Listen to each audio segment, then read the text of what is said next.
చిన్నారి హత్య కేసులో అనకాపల్లి జిల్లా చోడవరం కోర్టు సంచలన తీర్పు ఇచ్చింది. దోషికి ఉరిశిక్ష ఖరారు చేసింది. 2015లో హత్య జరగ్గా సుదీర్ఘ విచారణ తర్వాత తీర్పును వెల్లడించారు న్యాయమూర్తి. దేవరాపల్లికి చెందిన బాలిక కుటుంబానితో నిందితుడికి విభేదాలు ఉన్నాయి.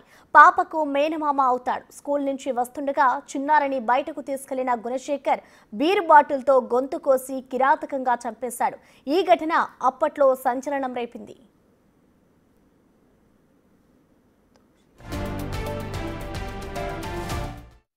వెంకట్రావు 9th ADJ కోర్టు పీపీగా పనిచేస్తున్నాను. రెండోది ఏమిటంటే ఇది దేవరాపల్లి పోలీసు వారి రిజిస్టర్ చేయబడిన కేసు. ఇది 79 క్రైమ్ నెంబర్ 79/2015 నంబర్న కేసు రిజిస్టర్ కాబట్టి దీన్నేమో సెషన్స్ కేసు నెంబర్ 51/2016 నంబర్న కేసు రిజిస్టర్ అయ్యింది. దాని తర్వాత కేసు వివరాల్లోకి వెళ్తే వేపాడ ధనలక్ష్మి మురుగన్న తాలూకా కుమార్తె అయినటువంటి వేపాడ దివ్య అనే అమ్మాయి 6 సంవత్సరాల వయసు గల అమ్మాయి విశ్వోదయ కాలేజీలో విశ్వోదయ స్కూల్లో దేవరాపల్లి నందు చదువుతుండగా ఆ అమ్మాయి ఏమో ఉదయం తన తల్లి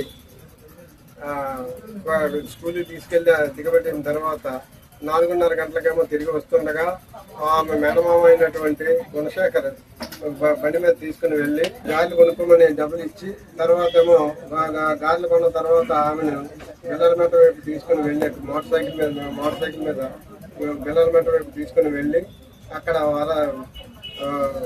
తీసుకుని వెళ్ళి పైన బీర్ బాటిల్ పగలగొట్టి దానికి గొంతున కోసి చంపివేశాడు ఆయన. తర్వాత ఏమిటంటే ఇది చోడవరం చరిత్రలో స్వర్ణాక్షరాలతో లిఖించబడినటువంటి సమయం ఇది. కారణం ఏమిటంటే ఇప్పటి వరకు 140 కోర్టు వచ్చిన 140 సంవత్సరాల వరకు ఇటువంటి జడ్జిమెంట్ ఎప్పుడు రాలేదు.